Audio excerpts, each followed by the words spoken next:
convido a você para estar lendo comigo, livro de Eclesiastes, capítulo 12, versículo 6 ao versículo 7. Eclesiastes quer dizer o pregador, né? Então, Eclesiastes capítulo 6, capítulo 12, versículos 6 e 7. Vou estar lendo esse versículo, esses dois versículos, e também vou estar lendo o versículo capítulo 11, o versículo 1 e 2, versículo 4, versículo 6, e também o versículo 10, tá? Para a gente fazer uma consideração nesta manhã. Versículo 6 de Eclesiastes fala assim: sim, lembra-se dele, antes que se rompa o cordão de prata, ou se quebre a taça de ouro, antes que o cântaro se despedace junto à fonte, a roda se quebre junto ao poço, o pó volte à terra de onde veio, e o espírito volte a Deus que o deu. Capítulo 11, versículo 1 e 2, fala assim: atire o seu pão sobre as águas, depois de muitos dias você tornará a encontrá-lo, reparto que você tem com 7, até mesmo com 8, e você não sabe que desgraça poderá cair sobre a terra. Versículo 4, quem fica observando o vento não plantará, e quem fica olhando para as nuvens não colherá. Versículo 6, plante de manhã a tua semente, e mesmo ao entardecer, não deixe as suas mãos ficar à toa, e você não sabe o que acontecerá, se esta ou se aquela produzirá, ou se as duas serão igualmente boas. Versículo 10, afaste do coração a ansiedade e acabe com o sofrimento do seu corpo, pois a juventude e o vigor são passageiros. Muito bem, esta é a mensagem que nós queremos falar com os irmãos, e aplicando aí o tema do evento, nós estamos querendo falar sobre vivendo com sentido. Uma vida de sentido é a garantia de um futuro, né? Vivendo com sentido, uma vida de sentido é a garantia de um futuro abençoado, né? O futuro constrói-se hoje, né? O futuro constrói-se hoje. O futuro, ele pode ser da lógica dos meus dias, ou pode ser da perspectiva da fé e da palavra de Deus no meu coração e na minha vida, não é? Muito bem.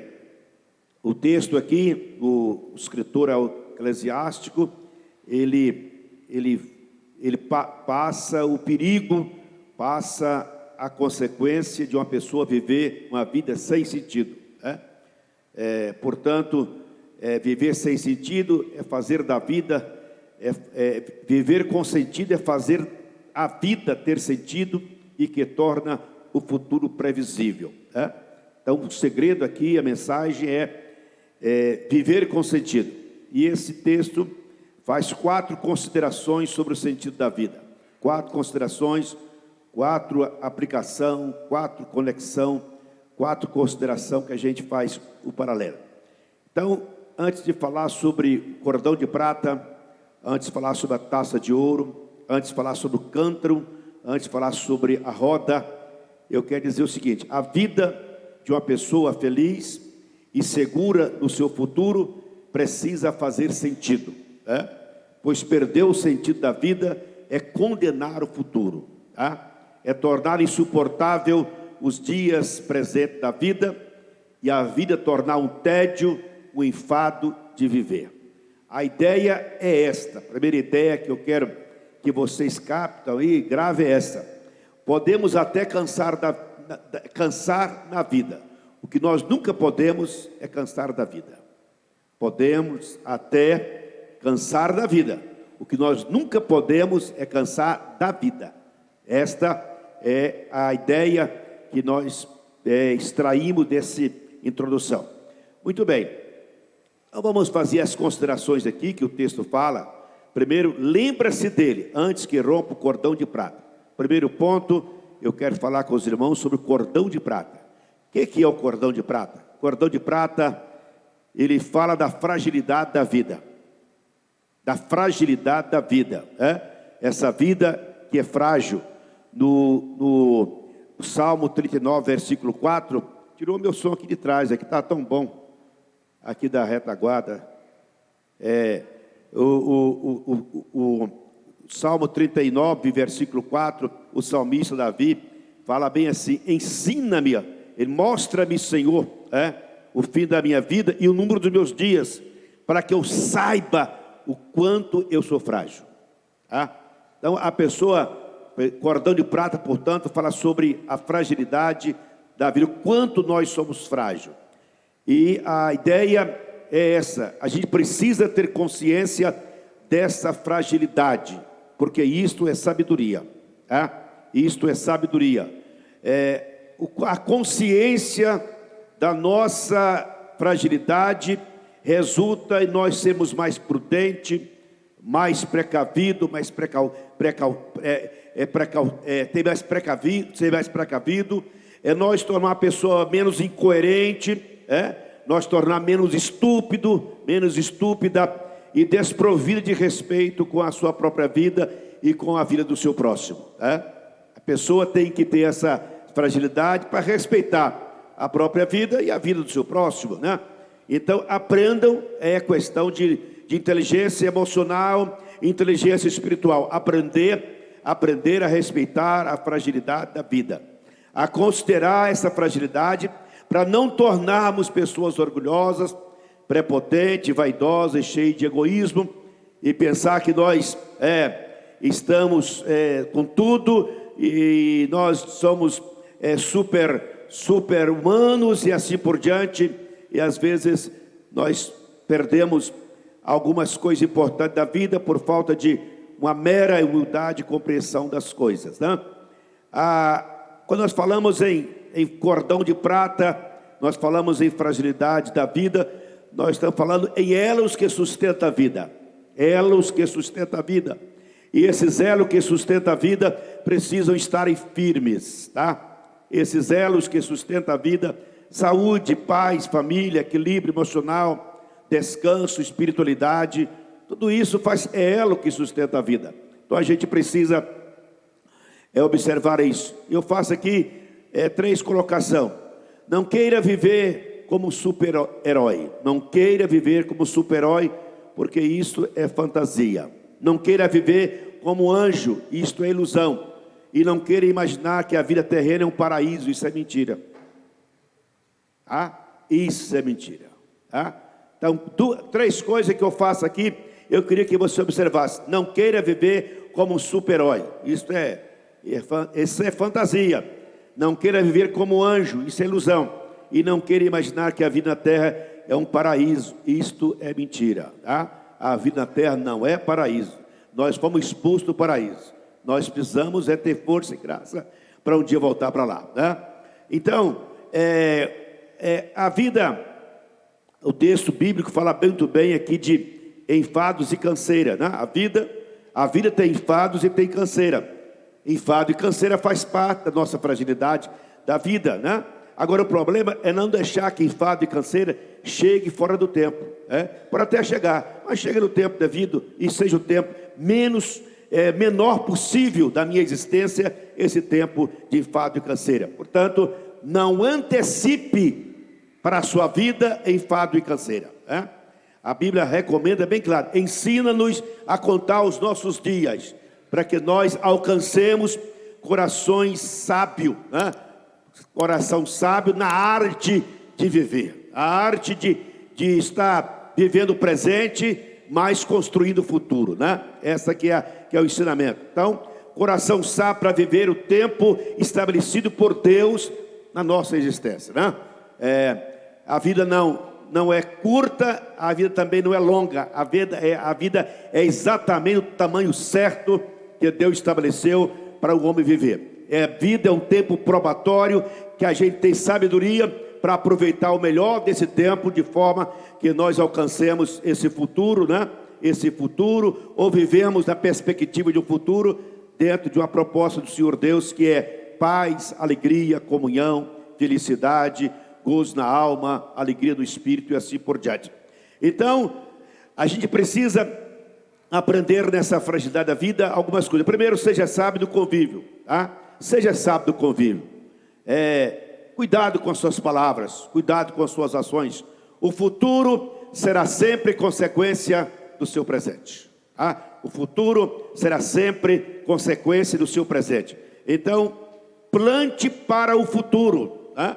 Plante para o futuro. O segredo é esta. Vamos depois fazer a colocação final desse texto aqui, mas a ideia da fragilidade da vida é essa: plante para o futuro, né? De vez em quando a gente assiste alguma cena, às vezes um velhinho carregado pelo jovem, a gente vê aquele cena e aí percebe, olha, quem está carregando ele é o filho dele, né? Então, está carregando ele porque certamente o filho tem consideração, tem respeito. Então, não despreze os dias da vida, porque você tem que plantar para colher em todos os aspectos da sua vida. Olha, não irás correr sorriso no futuro se você está plantando tristeza, está plantando ódio, rancor, vingança, hipocrisia, mentira, discórdia, Você não vai colher sorriso no futuro, Aprender a plantar a semente do amor, a semente da misericórdia, da amizade, da verdade, da fé, da alegria, da compreensão, da harmonia e da concórdia.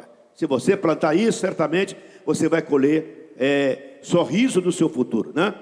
As suas ações e atitudes do presente revelam o seu futuro. Eu conheço o futuro de muitas pessoas. Mas, rapaz, daquele jeito que acabou de viver, coitado dele amanhã. Não sabe disso? É da cara. A gente consegue. Se aquele camarada continuar tratando a mulher dele do jeito que ele está tratando, coitadinho dele, depois de 50, vai vingar. A conta vai chegar. A conta chega. A conta chega. Se você continuar tratando o seu corpo desse jeito, está na cara que vai acontecer, não é? Então, a questão é essa. A questão é essa. As suas atitudes e ações do seu presente revelam o seu futuro. Aí eu tenho o futuro de Deus. Algumas duas expressões que eu escolhi aqui para concluir essa ideia do cordão de prata. Nunca vi um justo mendigar o pão, palavra do Senhor, e os passos de homem bom serão sempre confirmados pelo Senhor, né? Então essa é a conclusão da fragilidade da vida. Então a pessoa que está vivendo, lembrando dele, lembrando do Senhor Deus, ele nunca vai mendigar na terra. E a pessoa que está sempre lembrando dele, ele que é um bom por Deus, que pelo Deus fez na sua vida, os seus passos serão confirmados. Então esta é a primeira consideração, não é? Sobre o cordão de ouro. Segundo ponto, nós vamos falar sobre a cordão de prata. O segundo ponto é taça de ouro. O que é taça de ouro? Taça de ouro, ela fala da beleza da vida. A taça de ouro fala sobre beleza da vida. A vida de fato é bela, não é? A vida é bela, é uma experiência encantadora, é um dom de Deus, é uma dádiva, é uma experiência única, né? A vida encanta o viver a vida, ela encanta a gente, né? Agora, o que não pode é a gente viver encantado com a vida, né? A ponto de pensar que não precisa lembrar que a vida tem um autor, e o autor é Deus, né? Então, a vida encanta a gente, a vida é bela.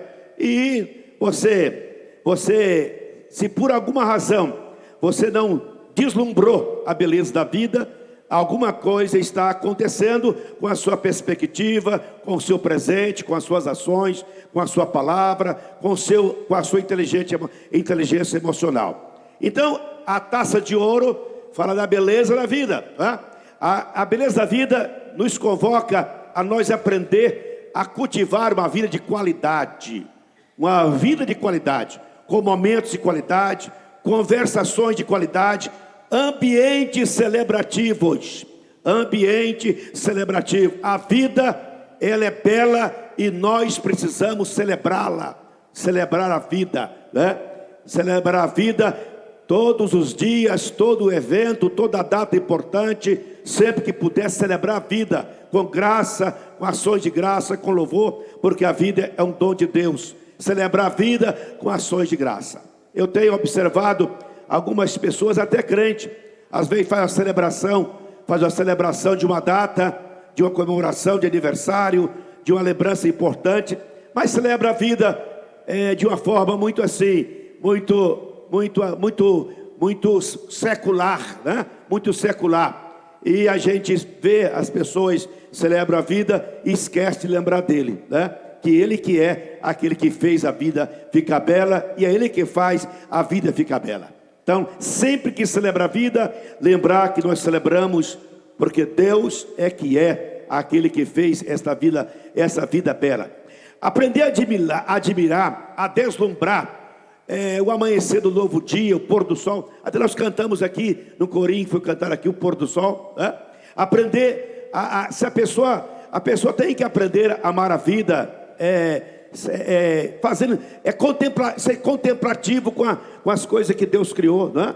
É bonito o pôr do sol, é bonito o amanhecer, é bonito o barulho da chuva cair, né? É bonito o barulho do mar. Essas coisas é preciso a gente estar celebrando, estar observando, estar alegrando. Se isso não te alegra mais, a vida perdeu o encantamento, perdeu a beleza, né? Eu faço questão assim, quando está chovendo, eu parar para ouvir o barulho da chuva. É bonito, é romântico, é poético, né? É poético, é deslumbrante, encanta a gente o barulho da chuva, as trovoadas, os relâmpagos. Tudo isso é motivo da gente ficar celebrando a vida, não é? A gente precisa celebrar a vida através das amizades, da afinidade do lar, da família, da igreja, né?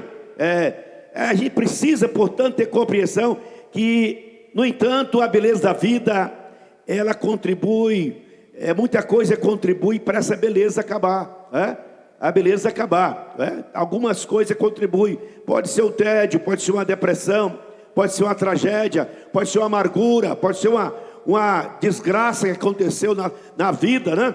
A gente tem que saber que o diabo veio para roubar, matar e destruir a beleza da vida, veio para isso, tirar de nós o sentido de encantamento com a beleza da vida que Deus deu para nós vivermos. Então, a gente aprender esse segredo, e encontra aqui na Bíblia algumas orientações sobre o segredo da felicidade dos que encontram o sentido do viver, sobre esse encantamento da vida. O Salmos 41, versículo 2 fala assim: o Senhor o protegerá e preservará a sua vida, Ele o fará feliz na terra e não entregará ao desejo dos seus inimigos. Então encontrar o segredo da felicidade é essa: o Senhor protegerá, preservará, e Ele fará você feliz aqui na terra, e não entregará você aos seus inimigos. Salmo 63, versículo 9: o teu amor é melhor que a vida, né? Por isso meus lábios te exaltam. Então, compreender a beleza da vida, eu não posso deslumbrar a ponto de perder a grandeza da graça, do amor de Deus em meu favor, né? Louvarei o Senhor por toda a minha vida, cantarei louvores ao meu Deus enquanto eu viver. Então, o segredo da felicidade pertence a esse tipo de gente que louva a Deus em toda a vida, em todo momento e em todo instante, né? Aprendi a ser contente em todas e qualquer situação. Essa é uma expressão. Depois eu quero até fazer algumas colocações aqui, que está lá em Filipenses capítulo 4, versículo 12, né? Aprendi. Então a vida é um aprendizado, né? Você não nasce contente, você aprende a ser contente, né? Você aprende a ser contente. Você não vive contente, você aprende a ser contente em toda e qualquer situação. Aprender a ser, né? Aprender a ser, e a ser contente é uma questão de maturidade, inteligência, de querer, decisão, de proposta, de como viver. Então, aprender a ser contente é uma questão de aprendizado da vida. Muito bem, e eu trago aqui o terceiro ponto que o cântaro que se despedaça junto à fonte, o cântaro da vida. O que é o cântaro da vida? Esse que eu quero falar também, esse terceiro ponto, que é o cântaro da vida em relação com o tema da festa. O cântaro da vida. O que é? A Bíblia está falando em cântaro da vida. Fala dos segredos e recursos de viver, tá? Dos segredos e dos recursos da vida. Esta que o canto da vida. Provérbios capítulo 4, versículo 23, nós temos assim o escritor, o sábio escritor desse texto, desse livro, fala para nós assim, olha aqui, versículo 23: acima de tudo, guarde o seu coração, pois dele depende toda a sua vida. Acima de tudo, olha, grave esse versículo: acima de tudo, guarde o teu coração, porque dele depende toda a sua vida. Então, cântaro da vida, o que é? Fala do teu coração. O canto da vida é o teu coração. Então, o teu coração é onde guarda os segredos e os recursos da vida. É o teu coração. Então, a pergunta é o que tu tens guardado em teu coração? O coração como cofre, como cofre. O segredo do coração como cofre particular. Aí, a pergunta que se faz é: o que você tem guardado em seu coração? Se você guarda em seu coração conhecimento, sabedoria, disciplina, prudência, qualidade de vida, bons pensamentos e assim por diante, né? Você está fazendo do seu coração um cofre de coisas boas guardadas, né? A Bíblia fala bem claro de onde procede a vida, né? Então o que você guarda em seu coração define as suas palavras, define o seu sentimento, define suas emoções, define seus pensamentos e define seu semblante, o seu semblante. Um coração feliz, um cofre feliz, um coração que guarda coisa boa, ele evidencia através de um semblante tranquilo, um semblante saudável, um semblante sorridente, um semblante de pessoa equilibrada e assim por diante. Agora, se você porventura permitiu que o seu coração seja um depósito de lixo atômico, né? Lixos, toxinas maléficas, né? Que você está guardando, não tem dúvida, não tem como você viver uma vida de qualidade e nem ter perspectiva de futuro, não tem jeito. Então o seu coração depende a vida. Então o que você guarda no seu coração está definindo exatamente o que você será no amanhã. Então esta colocação: um coração poluído de lixo do ódio, da decepção, da mentira, da amargura, da inveja, do ciúme, da injúria, da calúnia, da contenda, esse coração cheira mal, ele exala um perfume, exala um ser desagradável, né? E é bem claro, a Bíblia diz que a boca fala do que o coração está cheio. A boca fala o que o coração está cheio. Então nós temos que ter o cuidado, a sabedoria, de não fazer, eu exemplo aqui, fazer igual aquela zeladora relaxada, não é? Que varrendo a casa, ela levantou o tapete, jogou o lixo debaixo do tapete, para fazer o serviço mais rápido, embora mais cedo, né? Para enganar a patroa, né? Para enganar a patroa, né? Deixou o lixo lá. Mas com o passar do tempo, aquele lixo vai começando a dar um aroma ruim, né? Vai começando a ficar, atrair barata, né? Atrair tanto outros bichos. Aí a patroa: o que está acontecendo debaixo desse tapete? Levanta lá, está lá o depósito de lixo. Então tem muita gente assim, às vezes, em vez de eliminar as toxinas maléficas, né? As palavras, os sentimentos poluidores do coração, vai acumulando. Aí você começa a ter um sentimento perverso, um semblante desagradável, palavras desagradáveis. Você começa a ter pensamento desagradável, exatamente porque o que você guarda no coração é indevido e inconveniente, não é bom, não é? Então a proposta é essa: peça ao Espírito Santo para varrer o seu coração e tirar de dentro dele tudo aquilo que está atrapalhando, está impedindo, está poluindo, está trazendo doenças emocionais, espirituais, doenças físicas, assim por diante. Precisamos limpar o coração, E o Espírito Santo tem esta incumbência nesta manhã e na nossa vida, está limpando a nossa vida espiritual, o nosso coração, para deixar a casa limpa, a casa cheirosa, para que habita a presença do Todo-Poderoso, do Rei da Glória, do Espírito Santo, que ele não habita em coisa suja, não habita em lugar de lixo, habita em lugar limpo, purificado, lavado, redimido, para que ele possa manifestar a sua glória dentro de nós. Amém? Então, observe bem isso. O seu coração é o seu canto, é o canto da vida. Guarde bem o que você está colocando no seu cofre, né? E tem gente que é assim, que é tão perversa consigo mesmo, que além de guardar no coração, pega a chave, tranca e joga no... para ninguém tirar. Ninguém tira que a miséria que eu estou sentindo. Ninguém tira essa... Aí joga... Não, meu irmão. A chave do seu coração tem que dar a mão do Senhor Deus, né? Deus, abre o meu coração, entra quando o Senhor quiser e faz a obra que o Senhor quiser fazer. Amém? Muito bem. A quarta conexão que nós fazemos sobre o tema é a roda da vida, né? A roda da vida. O que a roda da vida fala? Fala das atividades, dos movimentos, dos afazeres da vida, dos giros da vida, né? Dos giros da vida, os cuidados da vida, os trabalhos, os planos, os projetos, as idas e vindas, as mudanças, as voltas da vida. Isso que fala a roda da vida, né?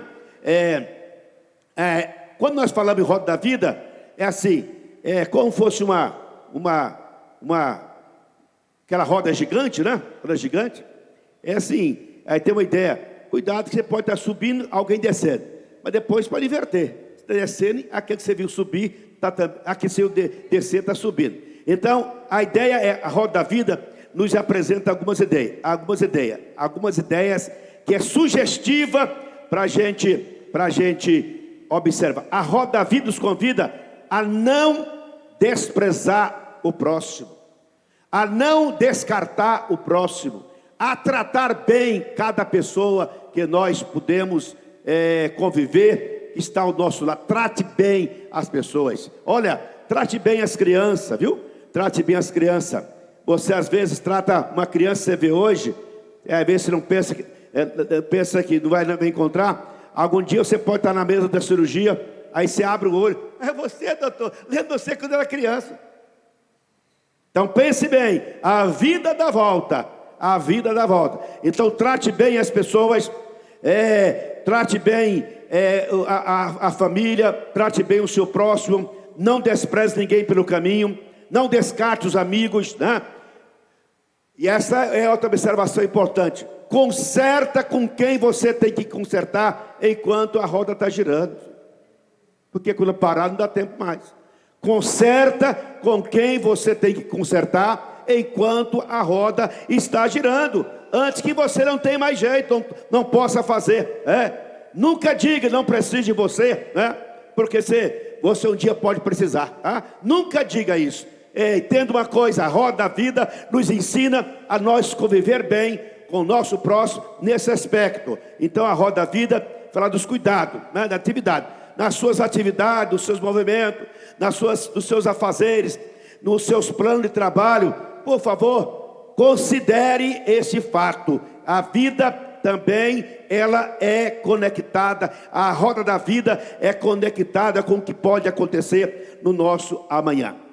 Muito bem, dito isso, eu quero fazer aqui com vocês algumas conclusões desse texto. Primeiro, tudo um dia acaba, tá? Tudo acaba, tudo na vida acaba. Aqui, meus irmãos, é tempo marcado, é data de vencimento marcado. Aqui é finitude, aqui é passageiro, aqui é probatório, aqui é temporário, né? O tabernáculo, este corpo, essa bainha, esse barracão, que é o barracão da alma e do espírito, ele fica feio, ele fica velho, ele adoece, né? Ele enferruja, ele enruga, ele assim por diante, né? Então, essa é a consciência que vocês fazem. Outra coisa, a Bíblia fala bem clara, dias difíceis faz parte da vida, não se iluda, dias difíceis faz parte da vida. Jesus mesmo falou que no mundo nós teremos aflições, né? Agora, eu falava com a irmã, a vida é assim, irmão, a vida é assim. Às vezes os dias difíceis para mim poucos e para outros são muitos dias, né? Às vezes um dia difícil para mim são muitos e para outros são poucos. Isso é circunstancial. Isso não está tudo natural. Isso é coisa natural. O que eu preciso saber é o seguinte: é que eu preciso ter sabedoria de Deus. Eu preciso ter sabedoria do Espírito de Deus, sabedoria da sua palavra, para que eu viver com facilidade, superando tranquilamente os meus dias difíceis, né? Os meus dias difíceis não serão motivo de me vencer, de me destruir, de me acabar, mas ao contrário, eu vou vencer esses dias difíceis com alegria, com paz, com poder, com comunhão no Senhor nosso Deus. A vida terrena, com o passar dos anos, a gente pode perder a satisfação, né? Ou o contentamento de viver. A Bíblia diz, né? A vida aí começa o salmista fala: olha, antes que venham os dias difíceis e aproximem os anos em que você poderá dizer: não tem satisfação nos meus dias. Irmão, aqui eu lembro aqui da minha mãe. Ela 93 anos, né? Ela tinha dia que eu falava: mãe, e aí? Como está a vida? Daniel, se não fosse essas dorzinhas aqui na coluna, tá boa demais. Irmão, enquanto existir, você deve adiar o máximo possível para esses dias acontecer. Dias de insatisfação no viver. Isso não pode se acontecer na vida da pessoa, não é? Na vida da pessoa como fosse normal. De forma nenhuma. Nós precisamos saber o seguinte: nós não vivemos por lógica, nós não vivemos uma vida por perspectiva humana. A gente vive uma vida na perspectiva de Deus. E na perspectiva de Deus, eu preciso ter contentamento e satisfação a vida toda, a vida inteira. Então a satisfação é importante. Agora, é preciso, portanto, aprender o segredo do verdadeiro contentamento, viver feliz em todos os tempos, em todas as fases da vida, né? Eu repito aqui o versículo 4, versículo 12 de capítulo 4 de Filipenses: aprendi a viver contente em todas e qualquer situação. Olha, irmão, você que está aí já de idade, né? Aí está dormindo nos bancos da igreja, né? Está nessa situação. É o seguinte, veja bem. O que acontece com isso? É porque as pessoas, o apóstolo Paulo escrever essa carta, não foi um fato assim isolado, uma coisa desconectada, não. Ele estava falando por experiência própria, por entendimento próprio. Eu aprendi a viver contente em todas e qualquer situação. Ele aprendeu, né? Aprendeu. Acontece que a gente, irmão, não quer aprender, né? Tem pessoas que são muito assim, fantasiosa da vida, muito ilusória com a vida, tá? Ou seja, ela quer viver uma felicidade e todo o seu momento da vida, e não aceita situações e circunstâncias perturbar. Não, irmão, circunstâncias e situação acontecem com todos nós, tá? Situação difícil, situação incômoda, situação terrível, é comum. Agora, eu preciso aprender a aprender. E esse aprendizado, eu só aprendo com Deus, tá? Eu não aprendo na escola, não aprendo na faculdade, não aprendo com psicólogo, não aprendo com ninguém, eu aprendo com Deus. O Espírito Santo é que me ensina a aprender a viver contente em toda e qualquer situação. Porque tem pessoa que é descontente sem situação e circunstância. Tem pessoa que está tudo bom para ele, mas infelizmente é descontente, né? Tem pessoa que é assim, está tudo bom, o carro está pago, a casa está paga, o emprego chega todo final do mês, o salário, a saúde está em dia, os filhos estão em casa, a mulher é uma bênção, é cheirosa e está em casa, mas mesmo assim é descontente, meu Deus. É descontente. Como que pode explicar isso? A pessoa parece que fez do descontentamento a razão de viver, fez do descontentamento o modo de ser. Isso não é verdade, isso não pode ser verdade, porque isso vai atazanando a uma pessoa a ter um tipo de vida em que chama doença, chama clima desagradável, chama desconforto e assim por diante, e cria-se dentro da casa uma situação muito desconfortável. Portanto, aprender a viver contente e ser contente tem uma leizinha, uma lei básica, tem um segredinho básico. Só aprende a ser contente, só aprende a ser contente quem aprende e é grato. Pessoas gratas são naturalmente mais felizes. Pessoas ingratas são naturalmente mais infelizes, tá? Mais infelizes. As pessoas que não sabem ser grata pelo prato de comida que come, não sabem ser grata pelo dia que amanhece, não sabem ser grata pela família que tem, não sabe ser grata pela vida que tem, não sabe ser grata pela fé que tem, não sabe ser grata pela igreja que tem, não tem justificativa, nada pode fazer este homem feliz. Então a gratidão é o princípio da felicidade, a gratidão é o princípio do futuro abençoado, a gratidão é o princípio de um futuro que eu construo baseado numa gratidão de hoje, né? Então seja grato ao próximo, né? Há quanto tempo você não fala muito obrigado, mamãe, por você ser minha mãe? Há quanto tempo você não fala muito obrigado, filha, por ser minha filha? Muito obrigado, irmão, por ser meu irmão? Há quanto tempo você não fala, pastor, muito obrigado por você ser meu pastor? Seja grato pelo amor de Deus. Seja grato se você quer viver dias felizes e ser de fato feliz. Amém? Agora, a orientação da Bíblia é essa: lembre-se dele ante a fragilidade da vida, ante a beleza da vida, ante os segredos, recursos da vida, ante aos movimentos da vida. A ideia é essa: aproveita tudo de Deus em todos os tempos da sua existência. Porque tem gente, irmão, tem crente, tem mulheres, tem pessoas que só aproveita de Deus na hora do aperto, na hora da crise, na hora da doença, na hora da miséria. Na hora da festa, Deus não existe. Da celebração, Deus não existe. Na hora do banquete, Deus não existe. Na hora dos presentes, da festa, da viagem, do passeio, Deus não existe. Só lembra de Deus quando tem problema. Você imagina bem se você fosse assim com sua mulher. Imagina bem se você fosse assim com o seu amigo, né? Você vai ver, que amigo hipócrita, que amigo desconsiderador, que amigo ingrato. Só lembra de mim na hora do aperto. Na hora que falta o dinheiro, peguei emprestado, vamos um pouquinho. Só lembra de mim quando está apertado, para vir dizer aqui que é preciso de um cheque pré-datado.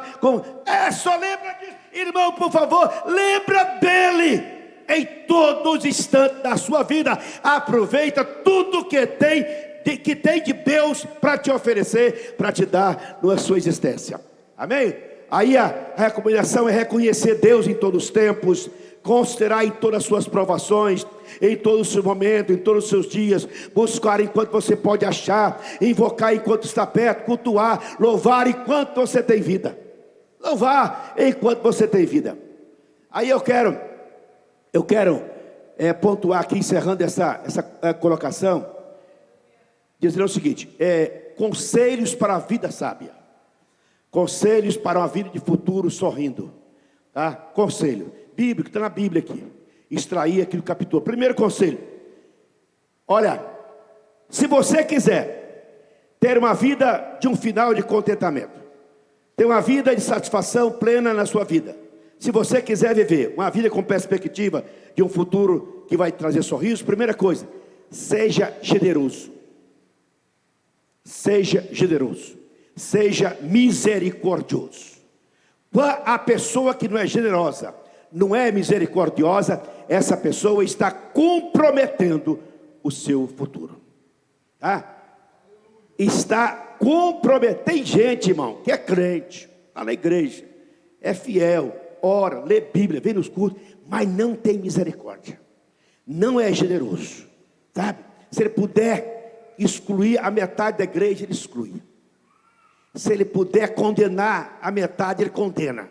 Se ele puder punir alguns, se ele puder matar alguns, ele mata, né? Irmão, por favor, seja misericordioso, seja generoso, porque isto é marca, isso é condição para você conseguir sorrir diante do futuro. Então não comprometa o seu futuro com ausência de generosidade e ausência de misericórdia. Seja uma pessoa misericordiosa, tá? Seja misericórdia com todos, com a família, com os filhos, com os pais, com os cônjuges uns com o outro. Sejam misericordiosos com o outro. A segunda lição que eu tenho aqui é para ser você ter essa perspectiva, né? Essa postura. Tire os olhos da adversidade. Aquele que olha, aquele que fica observando o vento não plantará, e quem fica olhando para as nuvens não colherá. Tire os olhos da adversidade, dos problemas, das previsões contaminadoras. Tire os olhos disso. A coisa mais agradável para se olhar, gente, do que a adversidade. Olha a beleza da vida, olha o pôr do sol, olha o nascer da manhã, olha a chuva cair na terra, olha a criança nascendo, olha Deus movimentando, olha um culto abençoado. Tira os olhos da adversidade. Tem gente que só vive com o olho no problema, na agonia, na aflição, naquilo que é difícil. Por favor, aprenda a olhar com um olhar mais contemplativo para o Senhor Deus. A terceira lição para viver sábio: plante e acredite numa colheita abençoada, tá? Plante e acredite numa colheita abençoada. Agora, irmão, preste bem atenção: quem não planta não colhe, e quem planta mal colhe coisa má. Essa é a lei natural, tá? Você só pode colher se você plantou. Se você não planta nada, vai colher nada. Se você planta vento, colhe vento. Se você planta tempestade, colhe tempestade. Então, aprenda uma coisa: plante coisa boa e acredite numa colheita abençoada. Sua semente produz uma grande colheita. Sua semente depende da qualidade da sua colheita depende da qualidade da sua semente, tá? Sua colheita depende da qualidade da sua semente. Preste bem atenção nisso, porque às vezes a vida é o seguinte: às vezes nós passamos parte da vida plantando e parte da vida colhendo. Deus me dê graça, eu quero plantar até o último dia. Até o último dia da existência. Eu quero colher, eu quero deixar para outros colherem. Mas se eu tiver de colher, gente, que eu colha coisas boas que eu plantei. Que eu não colho o efeito da vingança, que eu não colho o efeito da contrariedade, que eu não colho o efeito da mentira, que eu não colha o efeito da discórdia, né? Que eu colha realmente aquilo que eu plantei como semente de qualidade. E a quarta coisa: afaste o coração da ansiedade. Afaste o coração da ansiedade. A Bíblia recomenda isso aqui com muita precisão, como conselho sábio. Irmão, ansiosos todos nós somos. Ansiosos, aí tem que ter ansioso mesmo. Se você tiver ansiedade, você fica um pamonha na vida, né? Aqui é pamonha, tem que pagar, esqueci de pagar. Tem que fazer supermercado, esqueci de fazer, bem. A mulher, lava a pia, não, lava amanhã a pia. A ansiedade tem que ter a ansiedade das obrigações, da normalidade. O que é errado é a ansiedade como a coisa que está atazanando, está contrariando, está tirando a paz do seu dia presente. Nós temos dois problemas com a ansiedade. A ansiedade é uma preocupação, é uma agonia, é uma aflição com as coisas do amanhã, do futuro, né? Todos nós temos, irmão, todos nós temos. Quem aqui falar que não pensa no amanhã? Você falar que, pastor, se eu não tem... se eu ficar humanamente falando do meu amanhã, eu me assusto, meu Deus do céu, não é? Eu assusto. Mas Se eu ficar pensando no meu amanhã, na perspectiva humana, eu vou ficar ansioso, né? Vou começar a sofrer por antecipação. Eu vou começar a tornar os meus dias difíceis mais breve, né? Eu vou antecipar o meu dia difícil, né? Eu vou começar a viver uma vida de desespero, de insegurança, de aflição, de descontentamento, né? Que faz tanto mal para a gente, né? Tanto mal para a gente. Às vezes a gente adoece, vai no médico, aí você conta: doutor, fala, meu filho, é o seguinte, doutor, chega final de tarde, doutor, me dá uma dor tão grande aqui no coração, acho que vou morrer, acho que eu estou sofrendo no coração. É uma dor, vem uma pontada aqui, pastor, doutor, parece que eu estou achando que eu estou com disritmia, eu estou com pressa a dar um derrame. Aí, então faz um exame lá, você gasta um dinheirinho que não devia gastar do seu plano de saúde, do bolso mesmo, paga lá a receita. Não, coração não tem nada não. O que é isso aí?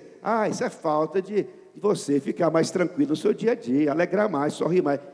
Você sabe que ler a Bíblia, só ler a Bíblia, você elimina grande parte da ansiedade. Você sabe, você frequentar uma igreja, participar de um culto de louvor a Deus, você elimina muitas, mas muito mesmo, efeito da ansiedade. Você sabe que cantar, abrir a boca, cantar ao Senhor, louvar a Deus, você acaba com muitas da sua ansiedade. Irmão, por favor, então a sua ansiedade é falta de louvar a Deus, de ler a Bíblia, de exaltar o Senhor e deleitar o Espírito Santo do Senhor Deus. Amém? Então a ansiedade aí tem que curar através das nossas atitudes diante de uma vida espiritual. E o último ponto aqui acabe com o sofrimento do corpo. Está aqui um texto, né? É o corpo. Aqui fala em corpo mesmo, né? Este corpo. Aqui nós estamos. A gente vai no médico hoje. Acontece, não sei se acontece só comigo isso. Talvez com você não aconteça. Eu vou no médico. O médico fala bem assim: ei, Daniel, você faz exercício de quê? Eu não estou fazendo não. Não adianta passar remédio para você. Remédio não faz efeito. Não pode. Se você não tiver uma prática, um critério, você fazer algum exercício, uma caminhadazinha, umas 3 vezes por semana, o remédio não faz efeito, rapaz. Você tem que ter consciência que o exercício físico faz bem para você. Então cuidar bem do corpo. Um exercício físico. Aí as mulheres mais preguiçosas falam assim: lavar roupa e lavar vasilha é um grande exercício. Ô querida, vai conforme com isso não, minha filha. Vai fazer uma caminhadinha, pega lá um peso da qualquer e fica levantando. O exercício melhora o seu humor, melhora a sua mente, descansa um pouco a sua mente. Por favor, zele bem deste corpo, né? Elimine o que pode prejudicar. Respeite os seus limites, né? Respeita os seus limites. Não trabalhe além daquilo que você não dá conta, não, né? Então você trabalha, trate bem o seu corpo, né? Trate bem o seu corpo. Elimina o acúmulo de gordura da raiva, a gordura da preguiça, a gordura da inveja, a gordura do orgulho. Livre dos vícios de glutão, livre dos vícios de glutão. O que é que o glutão tem? Insatisfação, né? Aquela insatisfação de pessoa que é insatisfeita com a vida, né? Aí ele vinga na comida. Tem um assim que você pode preparar. Põe a torta na geladeira e vai dormir. 4 horas da manhã ele acorda. Tá. Chega lá, come a torta inteira. 4 horas da manhã. Come o pastel frio. 2 horas da manhã. Uma ansiedade, uma insatisfação total. Aprenda a ir, vele deste corpo seu, porque esse corpo precisa ser saudável, porque ele é a habitação do Espírito Santo. Amém? Agora veja, eu quero concluir com você o seguinte: olha aqui, o escritor ao Eclesiástico, ele termina a dizer o seguinte: para a vida fazer sentido, ele tem uma regrazinha básica, uma regrazinha básica. Ele, agora que já se ouviu tudo, né? Ouviu tudo que eu queria falar? Aqui está a conclusão. Tema a Deus e obedeça os seus mandamentos, porque isso é essencial para a vida de um homem. Tema a Deus e guarde os seus mandamentos. porque isso é o essencial para a vida de um homem. Irmão, tem duas coisas aqui que eu queria que você observasse. Temer a Deus é a melhor receita para a vida, para a saúde emocional, para a saúde espiritual, para a saúde física, para a saúde intelectual. Temer a Deus é saúde para os ossos, saúde para a alma, saúde para o espírito, né? Agora, guardar os seus mandamentos, é a garantia de um futuro abençoado, de um futuro garantido, de um futuro conectado com a vontade do Senhor Deus. Conectado com a vontade do Senhor Deus. Temer a Deus é não fazer alguma coisa, tá? É não fazer. Amar a Deus é fazer, temer a Deus não fazer. Por dentro, temer a Deus é não beber, não fumar, não roubar, não adulterar, não murmurar, não dar lugar ao ódio e à vingança, não dar lugar ao inimigo, não assentar na roda dos escarnecedores, não guardar rancor no coração, não ter inveja, não ser cobiçoso, não ser orgulhoso, né? Isto é não fazer. Então, às vezes a gente peca, né, na vida, porque a gente faz o que Deus pede para não fazer, tá? Agora, eu queria que você entendesse, eu queria que você agora ficasse de pé, para eu encerrar essa minha palavra com a seguinte colocação. Amar a Deus e fazer aquilo que agrada a Deus. Amar a Deus e fazer aquilo que agrada a Deus. Vou estar lendo aqui, nós orarmos alguns versículos para a gente estar extraindo uma palavra, uma lição de vida. Provérbios capítulo 10, o versículo 27, diz assim para nós, 27. O temor do Senhor prolonga a vida, mas a vida do ímpio é abreviada. Olha bem, o temor do Senhor alonga a vida, mas a impiedade abrevia a vida. Muitas pessoas morrem fora do tempo. A pessoa para morrer no tempo certo é a pessoa que teme a Deus, tá? Que teme a Deus. Mais um versículo que eu quero evocar para vocês, 14, 27, que nós temos a seguinte expressão para ensino de vida, 14, 27, que fala bem assim: o temor do Senhor é fonte de vida e afasta-as das armadilhas da morte. Olha bem, o temor do Senhor é fonte de vida e afasta a gente das armadilhas da morte. Mais um versículo que eu quero que você observe comigo. Observe comigo. Olha, aquele que teme o Senhor possui uma fortaleza segura, refúgio para os seus filhos. O homem que teme o Senhor é um refúgio para os seus filhos. Agora, um homem que não teme o Senhor é um perigo para os seus filhos. 15 e 16, nós encontramos a seguinte palavra também para a gente. Olha aqui: é melhor ter pouco com temor do Senhor do que ter grande riqueza com inquietação da alma. O pouco com temor de Deus é muito, irmão. 15 e 33 fala bem assim para nós ainda. Olha aqui: o temor do Senhor ensina a sabedoria, e a humildade antecede a honra. E a humildade antecede a honra. 19 e 23, sobre o mesmo tema, fala bem assim. 19 e 23, olha bem: o temor do Senhor conduz a vida. Quem o teme pode descansar em paz, livre de seus problemas. Vou ler mais uma vez aqui. Olha bem, o que é que o problema resolve tudo aqui? Olha aqui. Olha, o temor do Senhor conduz a vida. Quem o teme pode descansar em paz, livre dos seus problemas. Amém? Vou ler mais um texto aqui, 19, 23, 22, 4. Fala bem assim: olha, a recompensa da humildade e do temor do Senhor. Três coisas: a recompensa da humildade e do temor do Senhor, riqueza honra e vida. Riqueza, honra e vida. E leio ainda, para terminar, o 28, versículo 14. Provérbios, que fala assim para nós.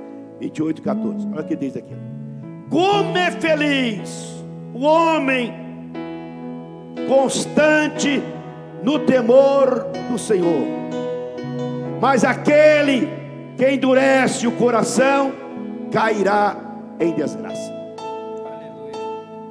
Como é feliz o homem que teme ao Senhor, mas aquele que endurece o coração, adiando esse temor, não prestando obediência a esse temor, não reverenciando a Deus, não lembrando de Deus quando tem que ser lembrado, né?